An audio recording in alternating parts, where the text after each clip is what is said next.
श्री राम के भक्तों को घर बैठे वीडियो के माध्यम से कराते हैं साक्षात दर्शन और बताते हैं अयोध्या का प्राचीनतम इतिहास। अयोध्या में वर्षों वास करने के उपरांत भी इतनी जानकारियां नहीं जुटाई जा सकती जो एक संक्षिप्त वीडियो के माध्यम से हम आप सभी को घर बैठे पहुंचा रहे हैं। बहुत ही ध्यान से देखें और सुने, संपूर्ण जानकारी उपलब्ध है। पहले हम अपने दर्शकों को अयोध्या का परिचय कराते हैं। वैसे तो अयोध्या का एक नाम नहीं है, अयोध्या के तो 8 नाम हैं, परंतु सर्वप्रथम आप सभी को अयोध्या परम पावन धाम का ही परिचय कराते चलते हैं। एक बार की बात है, भोलेनाथ जी माता पार्वती जी के साथ कैलाश पर्वत पर बैठे हुए थे। बहुत ही प्रसन्न मुद्रा में थे और जब माता पार्वती जी ने भोलेनाथ जी को बहुत ही प्रसन्न मुद्रा में देखा, तब उनके मन में श्री राम जी की नगरी परम पावन अयोध्या धाम का महात्म्य जानने की जिज्ञासा जगी और उन्होंने भोलेनाथ जी से इच्छा प्रकट की।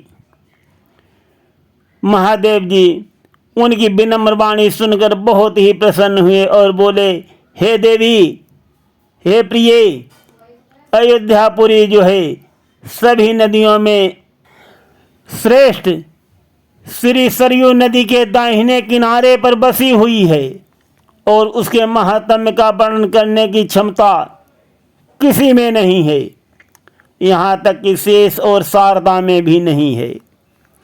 और अजय क्यों कहा जाता है तो सुनिए रहस्य।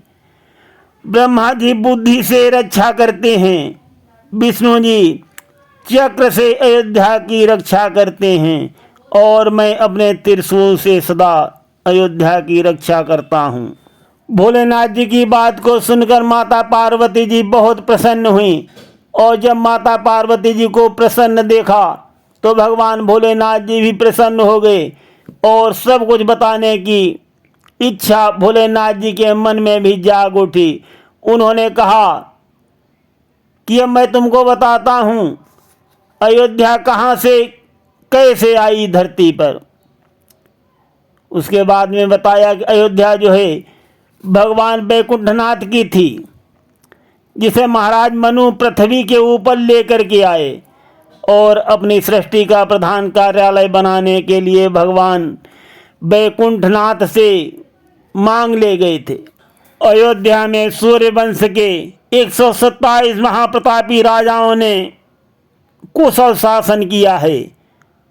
उनके नाम और लिस्ट संलग्न हैं, हम सूची में दिखा रहे हैं आप सभी को। इतना बोलना तो मुश्किल होगा और सुनकर समझना भी मुश्किल होगा और समझकर याद रखना बहुत मुश्किल है, इसलिए लिस्ट लगा दिया है जो समय पर आवश्यकता पड़ने पर देखी जा सके।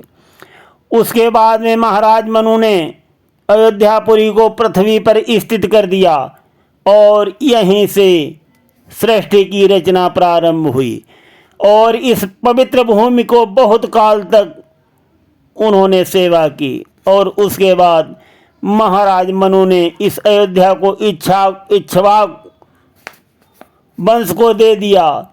वो अयोध्या जहाँ साक्षात भगवान ने स्वयं अवतार लिया था।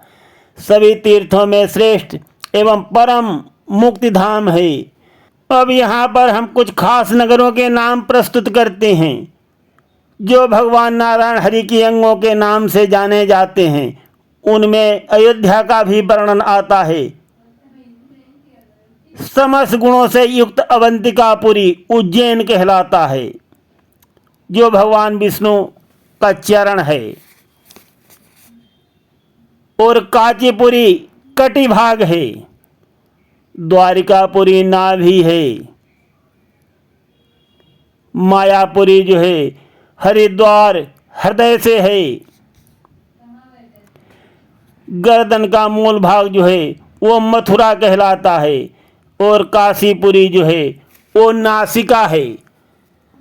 तो साथियों, इस प्रकार से मुनि लोग विष्णु भगवान के अंगों का वर्णन करते हुए अयोध्यापुरी को भगवान नारायण हरि का मस्तक बताते हैं, मस्तक अयोध्यापुरी को बताते हैं। और भगवान के मस्तक का जब दर्जा अयोध्या को प्राप्त है तो समस्त लोगों के द्वारा अयोध्या जो है वो वंदित है। ऐसी अयोध्यापुरी भगवान आनंद कंद के समान चिन्मय अनादि है। ये 8 नामों से पुकारी जाती है, अर्थात इसके 8 नाम हैं। सुनिए वो नाम ही हम आज ही बता देते हैं। हिरण्या, चिन्मया, जया, अयोध्या, नंदिनी, सत्या, राजिता और अपराजिता। ये भगवान श्री राम की कल्याणमयी राजधानी साकेतपुरी आनंद कंद भगवान श्री कृष्ण के गोलोक का हृदय है।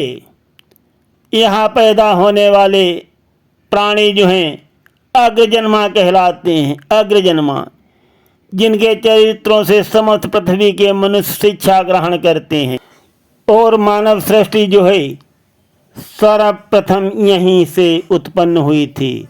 और अब हम यहीं पर प्रसंग को विश्राम देते हैं। आगे गाइडलाइन का भाग 2 में सुनाएंगे।